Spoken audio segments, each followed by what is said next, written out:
Hello everyone and welcome to my educational YouTube channel Career at 360s.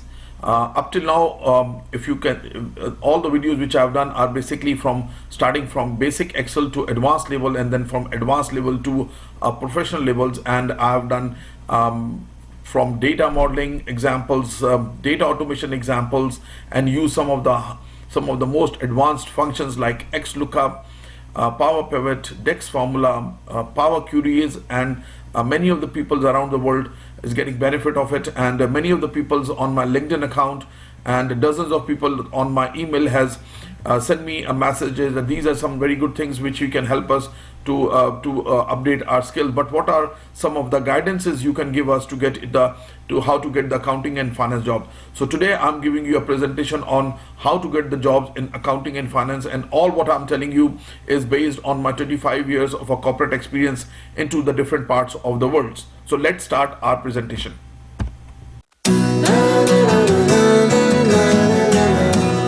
So here is the first screen and how to get the jobs in finance and accounting jobs. So introduction. So what introduction is, what are topics to be covered in this series?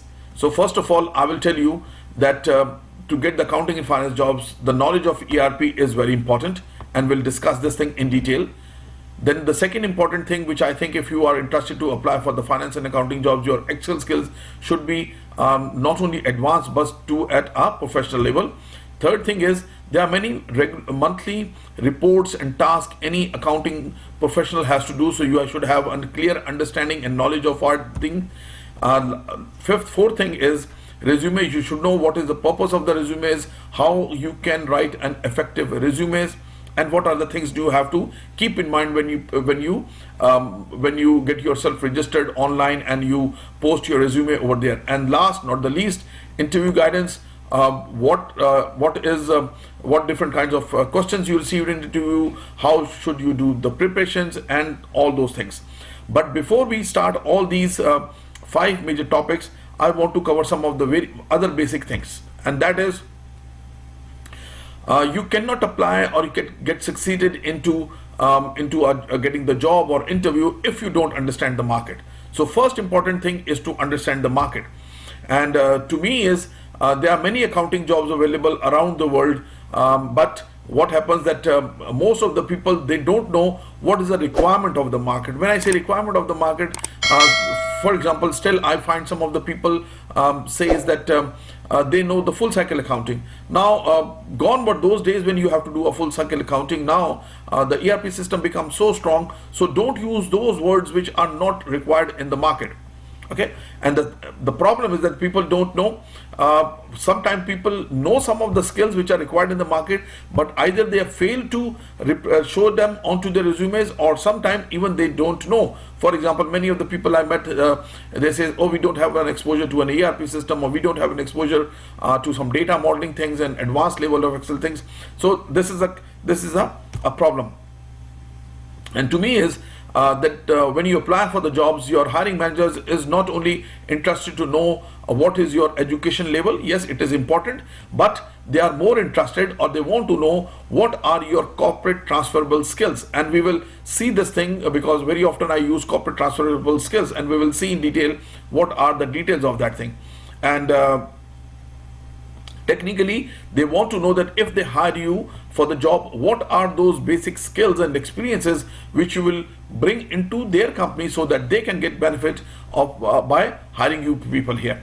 Okay, so now the question is that what are those corporate skills which I've already shown you. So slightly more in detail. One is an ERP experience, which is very important, and the SAP, Microsoft Dynamics 365, Oracle, JD Edwards, and some of the medium and small size companies also use the QuickBooks. So it depends on what is your area of interest, you can upgrade yourself.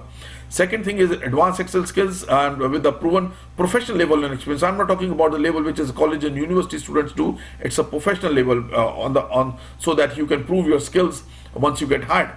And the third thing is there are some practical knowledge of some core monthly accounting activities and reports. Every professional has to do some of the activities and reports before the month end, after the month end, and again we will go in more details when we go move further forward. To get into the accounting and finance jobs, one of the skills which should be very highlighted onto your resume is your analytical skills, and the skill that you always do are investigation mindset on the figures. You try to probe the numbers, you want to find the meanings of the numbers. Will it make sense? Is this as per the averages or whatever it is? Okay. And your resume should always be according to the job market. If you don't study the job market, go onto the different job websites like say Indeed or Workopolis or Monster or other things, and go and whatever the title you are interested, go and read 15, 20, 30 job posting coming over there, so that you know what is the market requirement, and then pick 15 to 20 major core responsibilities and match those things with your resumes. Is your resume is according to the market? If yes, then you can go ahead, and if not, then you have to maybe reformat the resume. Sometimes you know some of the skills, but you don't use the right words and jargons. Okay. And lastly, once you get the interview call on the phone or face to face, you should have an ability to sell yourself or your experiences, your skills, and impress the recruiter about your corporate transferable skills. And this is very important. Okay. So then next step is, these are some of the titles, whatever I will cover in today's presentation. These are some of the titles which can get 100% benefit out of this. For example, if you're looking for financial analyst, senior financial analyst, budgeting analyst, reporting, costing, price analyst, business analyst, or a data analyst, or internal auditors, or an accounting managers, accountants, bookkeepers, payroll and disbursements executives, corporate finance, finance managers, financial controllers, account receivables or account payable executives. Are you dealing with the tax or any regulatory affairs accountants? That can help you. And then there are some of the titles where maybe not 100% but 60% of or 80% of the things which I will cover today will help you. So for example, you are working for investment banking, bank office, back office accounting in the bank, trading and investment, mutual funds, hedge funds managers, private equity, wealth, venture capitals, merger acquisitions, consultant or startup analyst, marketing analyst, sales and distribution, sales accounts executive, trade marketing analyst, demand planning analyst, supply chain analyst, logistics and fulfillment analyst, and inventory and bill of material analyst. So these are some of the titles which can get help from today's presentations. Now, what are the basic education required to apply for these jobs? So again, number one, if you have your bachelor's in commerce or bachelor's in accounting or degree equivalent to accounting or finance, that will help you. Secondly, if you're in a diploma or different certifications, 1 year, 2 years, that will also help you. Then if you have your bachelor's degree in other subjects other than accounting, like in economics, maths, statistics, that will also help you. Plus, you know some of the corporate skills will help you. Then if you have done your master's or business or bachelor's in business administration, BB or MBA, that will help you, ideally with the major in finance. Then if you have a MCom, master's in accounting, economics, maths, stats, that will be nice to have something. And if you want to further move into more senior positions or to the top positions in the department, then yes, definitely you need the designation, which can be a CPA or CA, CMA, CGA, CCA, and the list can goes on. Okay, so these are some of the things. If your education comes under any of these criteria, then you are the right person to apply for these jobs if you follow the guidelines and instructions which I'll be giving. Now, mostly the question is, the youngsters ask me this question, and they says, okay, even if we learn these corporate skills and we have the degrees or diplomas or bachelors or masters, but the problem is that we cannot enter into the job market because we don't have the experience. So yes, this is a difficult thing, but again, you have to think smartly. You have to move into a right direction to get the experience. So to get the experience, the fresh graduates have to keep these things in mind. First of all, make your transferable skills known to the recruiters and the employers. So that means whenever you are sending a resumes or things like this, it should appear on the top so that they can read and they can identify you as one of the potential candidates for that entry level jobs. Secondly, whenever you are doing your education, don't do irrelevant internships. Always do relevant internships. Let's say let's say over here in Canada, it's a CRA, which deals with the income tax and taxes of the employees, or some other institutions like this, do some relevant internships, then apply for the entry level job. There are hundreds and hundreds of entry level jobs come, especially when the summer season starts. They want to give chance to the fresh graduates, to the people, to the students to take benefit of that thing, and apply even if you want to do some volunteer jobs. Again, what I stress is do relevant jobs. Don't go on to some fast food things or a community center. Do a relevant volunteer position. Apply so that by the time you finish your education, whatever the experience you have is a relevant experience. Then you can use your family and inner circle friends network to get the job, so that if they give your references that I know this person is very smart, intelligent, and he can do that, sometimes references also work and people get the jobs. Okay, then make your profile on the LinkedIn visible to the people looking for a fresh graduates, so that they can hire those them. And sometimes what happens, these people can give sometime on job training to these fresh people also. So these are some of the guidelines which you have to follow to get the job. Otherwise there is no shortcut, there is no other way. So you have to follow these things. And if you are focused from the day one of your education, I think by the time you finish your basic education or professional education, you have, I think, a sufficient relevant experience that people will be happy to hire you. Plus you will prove them that you have a strong level of corporate transferable skills. Okay, now those 5 things which we have discussed earlier, that without these skills it is almost next to impossible for you to enter into a job market. So very first thing is an ERP system, and again I'm saying that you have to understand the system. And for example, in many parts of the world, what happens that these employers give 1, 2 or 3 mandatory words. They give 8 to 10 keywords to the recruiters, and recruiters put those keywords into the scanners, and in 2 days, 3 days, 4 days, they may receive 500, 1000, 2000 resumes, and they simply scan your resumes into the scanners at the very first stage.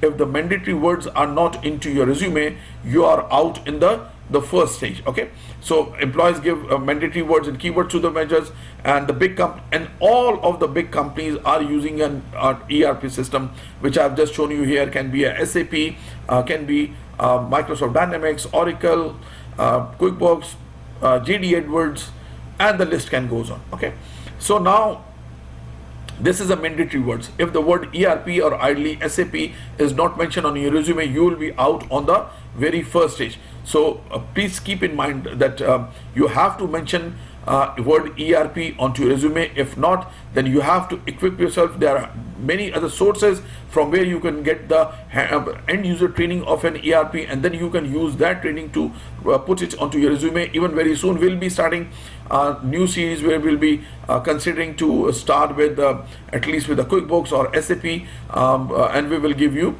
the end user training, so that from the day one you can start working. So employer expect from you to start working on their ERP system from the day one. If you don't have that experience, they will never hire you.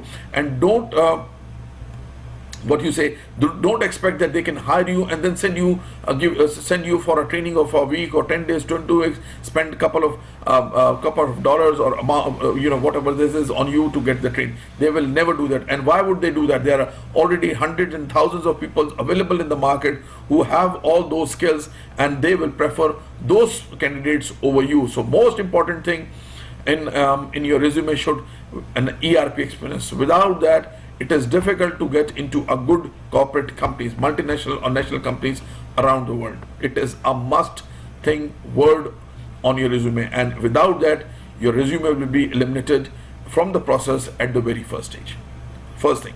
Number 2, Microsoft Excel. Okay, and again, if you want to work for a finance department or other departments, what I think is most 60 to 90% of your time is using Microsoft Excel, and people agree with me. Yes, this is what the time you have to consume. So what is the problem? What is the problem is that 98% of the people, when I read their resumes, they fail to mention that they fail to capture the importance of that skill on the resume, and they write very below average reference sentences about their Excel knowledge. Say good in Excel, can easily work, has a proficient level and things like this. Now for me, anybody who, when a manager reads your resume, now he don't know what is your level of what is a good for you and what is a good for them, because you have not mentioned anything, you have not quantified the details, you have not mentioned the some of the functions you use, and that's why the manager get confused, because they don't know what is your level of good and what is his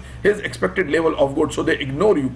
So one of the problem is that 98% people do that. Only there are 2% people who write that they have had advanced Excel skills on this, and in the bracket maybe a year, 2 years back, people used to write VLOOKUP and macros and consolidations and scenario managers and if and sum if and things like this. But now I think from 16 onward, and especially after 2020, the scenario further changed, and no more those words are required now. If you say advanced Excel skills, then you have to mention in the bracket things like XLOOKUP, DEX functions, Power Pivot, Power Queries, macro, etc. Now when you mention these things, now the manager understands that whatever is the advanced level or a good level or experience you are telling them, they know, okay, now that's what your level is, and now they will be interested in processing your resume to the next stage. Okay, and then it's not enough. What I think is that you should write onto your resume that you have a very good understanding, experience or knowledge of a data modeling and data automation. Right now I'm not going into more detail, but if you go onto my YouTube channel 360, there is a playlist which says data modeling and data automation, and I have used some of the most critical examples based on my experience to solve some of the huge data files with the help of a data modeling and data automations and XLOOKUP, DEX formula and all those things. So please, if you want to learn Excel from basic to advanced, and then from advanced to a professional level where you can say that I'm at the expert level on a data modeling and data automation, then my source of the YouTube channel, which is Career at 360, is the best source for you to do that and take benefit of somebody who is into a corporate world for last 25 years, and whatever I've learned in this 25 years, I've put all that experience into these Excel sessions, which will help you, which is very much benefit for fresh graduates, because they want to learn, good for the people who want to move vertically to the next positions in their existing job, or even want to consolidate or want to take control of their existing positions, people who want to start accounting or finance as a second career, people especially the ladies who are not, after education, you know, they were busy with their family and other things, and now after 5, 6, 7, 8, 10 years they won't come back onto a professional life based on the education. That is an ideal channel for them to upgrade some of their skills which is required in the market. And if you are going to some other countries as an immigrant, as an overseas employees, again that will be a best source for you to learn those things which are required globally, internationally. And the good thing is, once you get the job and you do any of these data modeling and data automation things, your chances to get the confirmation on the job become more and more brighter. So that's why I always recommend people that the skill which you have to use from 60% to 90% of the time, and everything is representation, reports and everything is based on Excel. So make it a strong point on your resume that there is nobody who can compare these skills, or you are one of the most smartest persons who have applied for this thing. Okay. And again, I've just told you that all these examples are the real balance, where you can learn these examples and then you can apply these examples into your environment.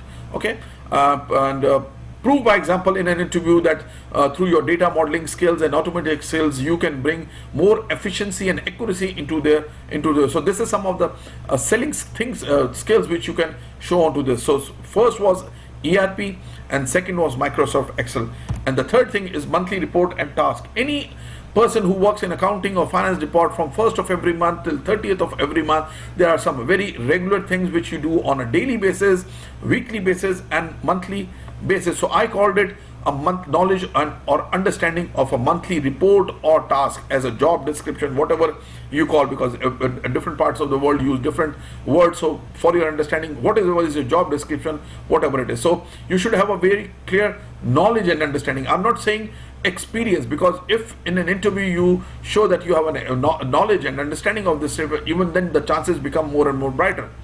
Okay, And it doesn't mean that to get the knowledge of these reports and tasks you need a designation like a CGA, CPA, or a CMA. Even if you have a bachelor's and the master's, which on the subjects which we have discussed earlier, is more than enough for you to learn all those things. And what are these very common things? Let's say these are the month-end activities, profit and loss statements, budgeting, gross margins, reconciliation, different types of internal and external reconciliation, sales variances, overhead variances, cost variances, and there are many other different types of regular reports, like overhead reports, like sales reports, labor reports, inventory reports, dozens of such reports you have to do. So you have a basic knowledge and understanding. And again, if you go through my Excel access, many of these things which I have mentioned above, I have used these concepts into my Excel, that if you are in an environment and you have to handle this situation, what you will do, what are those concepts which you can apply to overcome these problems, how can you solve, how can you take a control of it, how you can do a timely reconciliation, and things like this. So again, some of the things which I'm telling here, if you want to learn, go to that Career at 360 and you will find dozens of examples which can help you to understand these things. Okay, and very soon again I'll be starting another series of month-end reports and tasks, and I will try to cover some of the things, and all those things will be just like in a real office-based scenario, and I will use all those live examples which you will feel as you're working for an office environment. Because those are all the replica of all those the task reports data which I'll be using. I will use a replica of that data to explain you what kind of situation comes in an office, how you have to deal, how to extract the data, how to download the data, how to process the data, and how to do an automation and data modeling. So for the next time when you run the report, you don't have to do hours of work. Maybe a few minutes or a few things can help you to do that. So stay tuned to my channel, subscribe Career at 360, so that whenever I issue an updated video, you can take benefit of it. And some of the things which I will cover, let's say accruals, KPIs, prepaid, budgeting, variance analysis, dashboard, scorecards, bank reconciliation, and many other things. Okay, standard costings and things like this. So stay tuned with Career at 360. And whenever you want to make your resume, one of the key things is that the more you use the maximum keywords onto resume, which I've just told you up in this on this page, the more the chances of you to get the the first interview call will become more and more brighter.